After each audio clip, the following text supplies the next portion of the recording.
అయితే మనం ఒక మంచి విలేజ్లో అయితే ఉన్నాం అనమాట. ఈ విలేజ్ నేమ్ వచ్చేసి బంగారంపాలెం. సో మనం అయితే చాలా రోజులు బట్టి వీడియోస్ అయితే తీయట్లేదు అనమాట. ఆల్రెడీ ఇంతకుముందు ఒక వీడియో అయితే చేశాను, అప్పుడే చెప్పాను వీడియోస్ ఇక్కడ నుంచి కంటిన్యూ చేస్తాను ఆపను అని చెప్పేసి. పూణే నుంచి హైదరాబాద్కి అయితే ఒక ట్రావెల్ వీడియో, అదే ఫ్లైట్ జర్నీ వీడియో అయితే తీశాను అనమాట. ఆ వీడియో తీసిన తర్వాత కంటిన్యూ చేద్దామని అనుకున్నా, కానీ కంటిన్యూ చేయలేకపోయాను.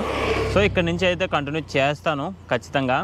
మీ మాట మీద నమ్మకం లేదు అని అనుకుంటారేమో, నిజంగా ఇక్కడ నుంచి అయితే వీడియోస్ కంటిన్యూ చేస్తాను, ఓకేనా.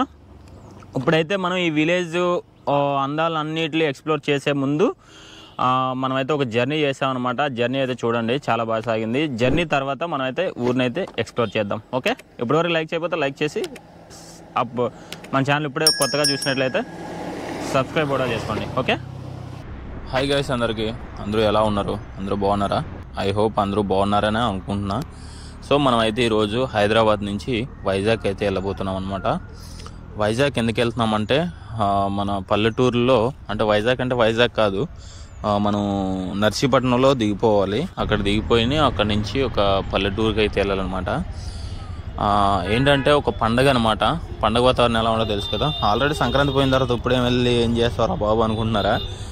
లేదు, సంక్రాంతి తర్వాత మన సంక్రాంతికి వెళ్ళలేని వాళ్ళు అందరూ ఈ తీర్థాలకు అయితే వెళ్తూ ఉంటారనమాట.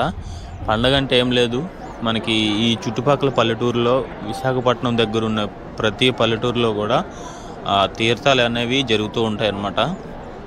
సో మనకి అదేంటి సంక్రాంతి 1 మంత్ తర్వాత ఇవన్నీ జరుగుతూ ఉంటాయి. సో ఇదన్నమాట.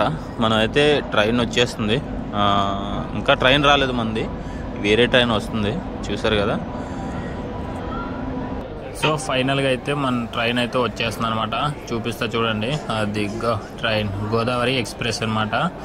మనం 2 టికెట్లు తీసుకున్నాము, నేను మా వైఫ్ కూడా వెళ్తున్నాం అనమాట. ఫ్యామిలీతో అయితే వెళ్తున్నాము.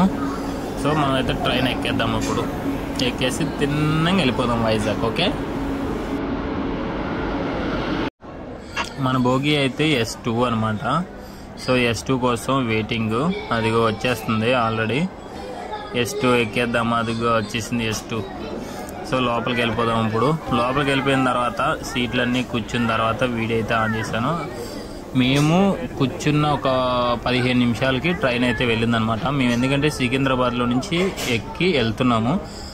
నాంపల్లి నుంచి టికెట్ అయితే చేసాము, కానీ నాంపల్లిలో తొందరగా కదిలేస్తుంది ట్రైను. మన ఫ్యామిలీతో వెళ్తున్నాము. నెక్స్ట్ వచ్చేసి లగేజ్ అయితే ఎక్కువ ఉందని చెప్పేసి డైరెక్ట్ సికింద్రాబాద్ వచ్చి సికింద్రాబాద్ నుంచి బయలుదేరామన్నమాట. కాబట్టి సికింద్రాబాద్లో ఎప్పుడైనా కానీ ఒక 15 నిమిషాల నుంచి 20 నిమిషాల వరకు ట్రైన్ అయితే ఆగుతుంది అనమాట. సో కాబట్టి మనం అయితే సికింద్రాబాద్ నుంచి ట్రైన్ అయితే ఎక్కువన్నమాట. సో ఇది ఫైనల్గా అయితే చూస్తారు కదా.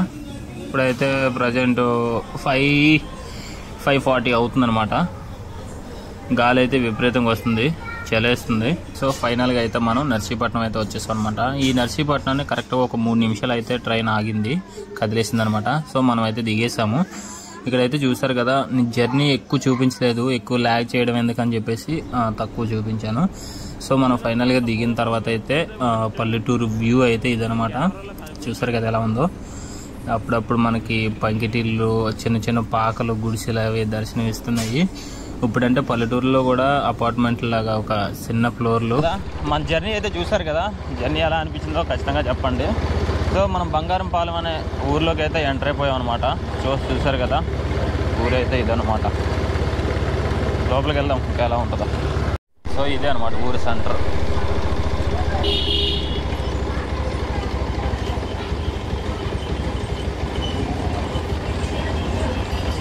ప్రతి విలేజ్కి ఒక గుడి బడి ఉంటుంది, అది మాత్రం పక్కా, ఓకేనా.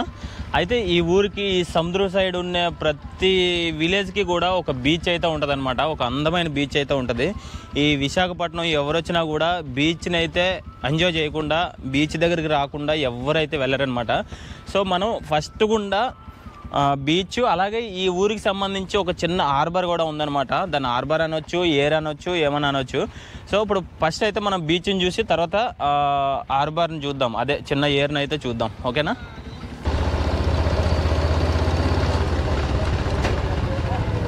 సో ఆల్రెడీ సన్సెట్ అయితే అవుతుంది. ఇక్కడ చూసారు కదా మొత్తం అయితే జనాలు ఉన్నారనమాట. ఈ జనాలందరూ ఏంటంటే షాప్లో అనమాట. ఇక్కడ ఒక పెద్ద తీర్థంలాగా అయితే చేస్తారు. అంటే బీచ్ ఒడ్డునున్న ప్రతి విలేజ్ కూడా ఒక తీర్థాలు అంటారు అనమాట. తీర్థం అయితే జరుగుతూ ఉంటుంది. సంక్రాంతి తర్వాత ఒక 15-20 రోజులు 30 రోజులు అంటే ఒక నెల రోజుల వరకు ఈ తీర్థాలు అయితే ఉంటాయన్నమాట. ఒక్కొక్క ఊర్లో ఒక్కొక్క రూల్స్ ప్రకారంగా జరుగుతూ ఉంటాయి. సో ఈ తీర్థాలు చూడడానికి సంక్రాంతికి వచ్చిన ప్రతి అల్లుళ్ళు కొంతమంది ఉంటారు, కొంతమంది వెళ్ళిపోతూ ఉంటారు. అలాగే పర్టికులర్గా సంక్రాంతికి రాలేని వాళ్ళు ఈ తీర్థానికి అయితే వస్తూ ఉంటారనమాట. సో ఈ విధంగా అయితే జరుపుతూ ఉంటారు ఈ పండుగని. సో ఫైనల్గా బీచ్ వ్యూ అయితే ఇదనమాట. చూసారు కదా ఎంత బాగుందో. సన్సెట్ అయినప్పుడు బీచ్ లొకేషన్ చూసారు కదా ఎంత బాగుందో. సన్సెట్ అయినప్పుడు బీచ్ వ్యూ చాలా బాగుంటుంది. మీకు ఇందాక చెప్పాను కదా ప్రతి ఊరికి గుడి బడి ఇంపార్టెంట్ అని. సో చూసారు కదా గుడి అయితే అక్కడ ఉందన్నమాట. బంగారంపాలెం విలేజ్కి సంబంధించిన గుడి అనమాట అది. చూసారు కదా ఎలా ఉందో. కెమెరాలో పెద్దగా కనిపించట్లేదు.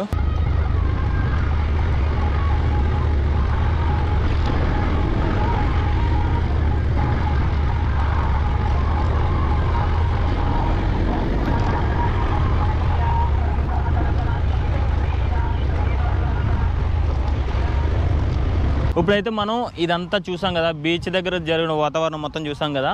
ఈ ఊరికి ఒక చిన్న ఆర్బర్ అని చెప్పా కదా, అదే ఏరు. ఆ ఏరుని కూడా చూసి వద్దాము, చాలా బాగుంటుంది. అలాగే ఇదేంటబ్బాయిడు ఊరు అన్నాడు, విలేజ్ అన్నాడు, అదంతా చూపించకుండా ఏదేదో చూపిస్తాడు అనుకుంటున్నారా? ఇప్పుడైతే విలేజ్ లోపలికి అయితే వెళ్దాం అనమాట. ఓకే ఫ్రెండ్స్, మొత్తానికి అయితే మనం ఊర్లోకి అయితే వచ్చేసాం అనమాట. ఊర్లోకి వచ్చిన తర్వాత లైటింగ్స్తో మోడల్ లైటింగ్స్తో అయితే వెలిగిపోతుంది విలేజ్ మొత్తం. సో జనాలు అయితే పెద్దగా లేరనమాట, ఎందుకంటే ఆల్రెడీ కొంచెం టైం అయింది. నెక్స్ట్ రేపు మార్నింగ్ వచ్చేసి జనాలు అయితే ఫుల్ ఉంటారు. ఈ రోజు అంతా చుట్టాలతో నిండిపోయింది మొత్తం విలేజ్ మొత్తం. తెలుసు కదా పండగ అనేసరికి చుట్టాలు ఎక్కువ మంది వస్తారు. అదంతా చూసుకొని సెలబ్రేట్ చేసి వెళ్ళిపోతూ ఉంటారు. ఇది సాయంత్రం తీసిన వీడియో అనమాట. ఒక 6 గంటలకు అలా తీసాను. సో ఇంకా తెప్పలు వస్తున్నాయి. చేపలు అయితే తీసుకున్నారన్నమాట. ఇక్కడ వీళ్ళు మోసుకొస్తున్నారు కదా, అవే అనమాట చేపలు. ఏరని చెప్పాను కదా, ఇదే అనమాట. ఓకే నెక్స్ట్ వీడియోలో మంచిగా తీద్దాము.